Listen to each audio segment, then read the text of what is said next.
Hello viewers, Joe's HVAC Piano Fishing and Rail Fan Productions, bringing you a requested video by a subscriber.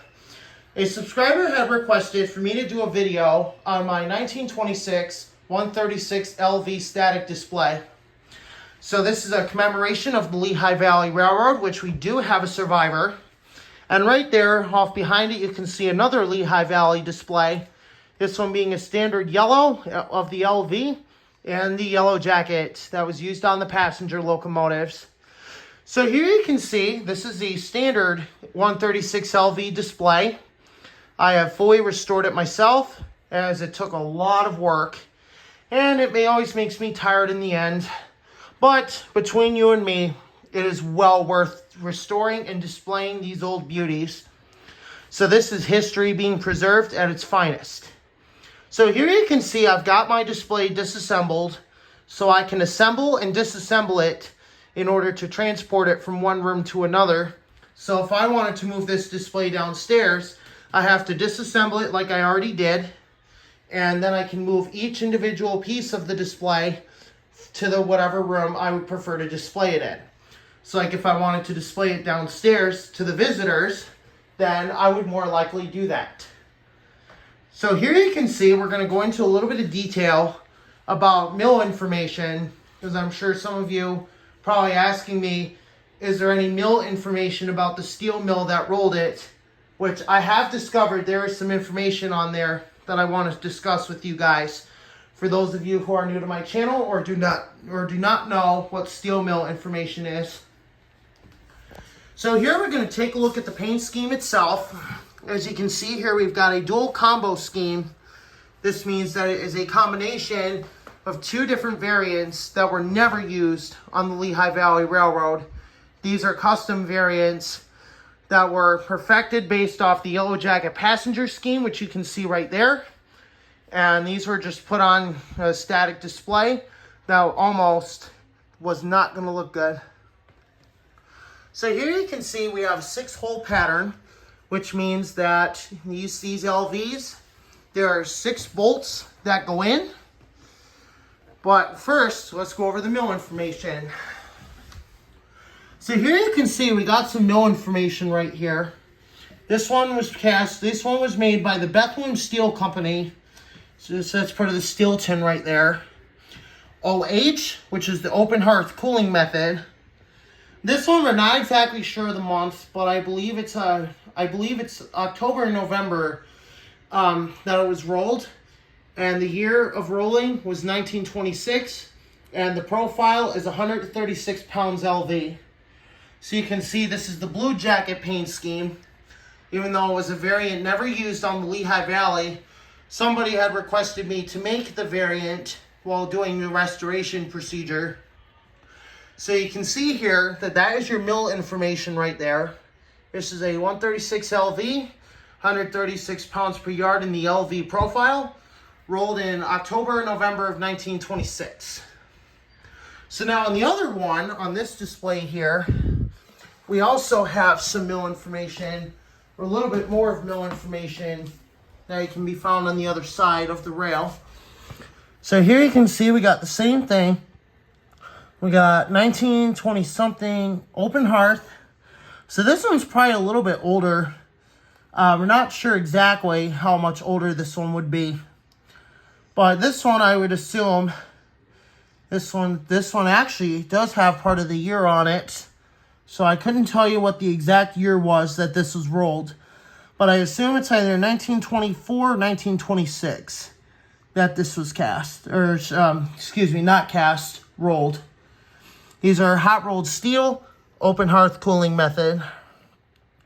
So you can see here that this is a dismantled display, which means that this display is ready to be moved to another room if needed, or if it's to just be displayed somewhere else. All the others are in the same condition right now. As you can see here, we're working on moving stuff around, to accommodate new displays that are just getting done in my restoration shop, where I do a lot of work and take a lot of time to get these beauties to historic preservation status. So here you can see we got VL&W, and there's some more Bethlehem steel. So yeah, we got a lot of displays that are ready to, be finished up. So I'm very excited for that. I cannot wait to get some of these displays all done. As you can see here, things are a little disorganized right now because we got DLW, Delaware and Hudson, Lehigh Valley, all just scattered around. So I got a bit of organizing to do. Plus, these are all waiting for their rails to get done in the restoration shops. So once we get those done, we'll bring them upstairs and put them on display. So anyway, now we're going to show you how to assemble a joint. So we're going to reassemble my LV display. So we're gonna sit you guys up here. So yeah, you can actually see the two-tone variation. Let's hope you guys can see okay. Yeah, you should be able to. Alright, so now we're going to go ahead and get to the part where we assemble the rail, or we assemble our static display and put it back together.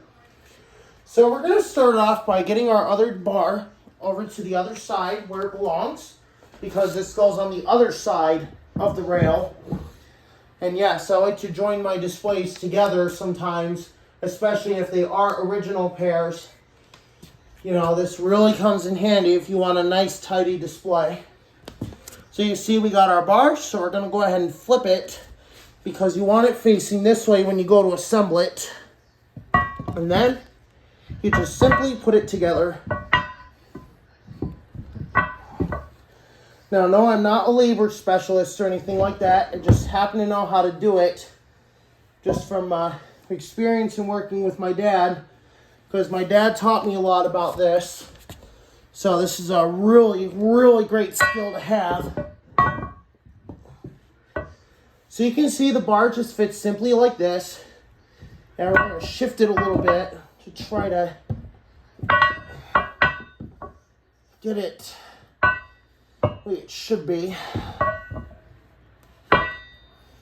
So you can see we got a little bit of shifting to do as well, because it is not easy trying to put these back together after you disassemble or dismantle them. So we got the one in. So now we're gonna bring you over here. Hopefully you'll be able to see this when we put the other one in. So no, do not try this if you are not strong enough or unable to. That can lead to a hand injury. But because I have years of experience doing this, it's not really the end of the world. So we're going to try to set you up so you can see the reassembly process here of my static display. So we're going to go ahead and bring it back into place. And you can see here, it just simply goes together.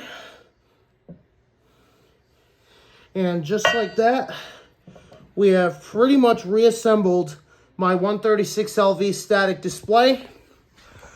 So now you can see that the display is all back together.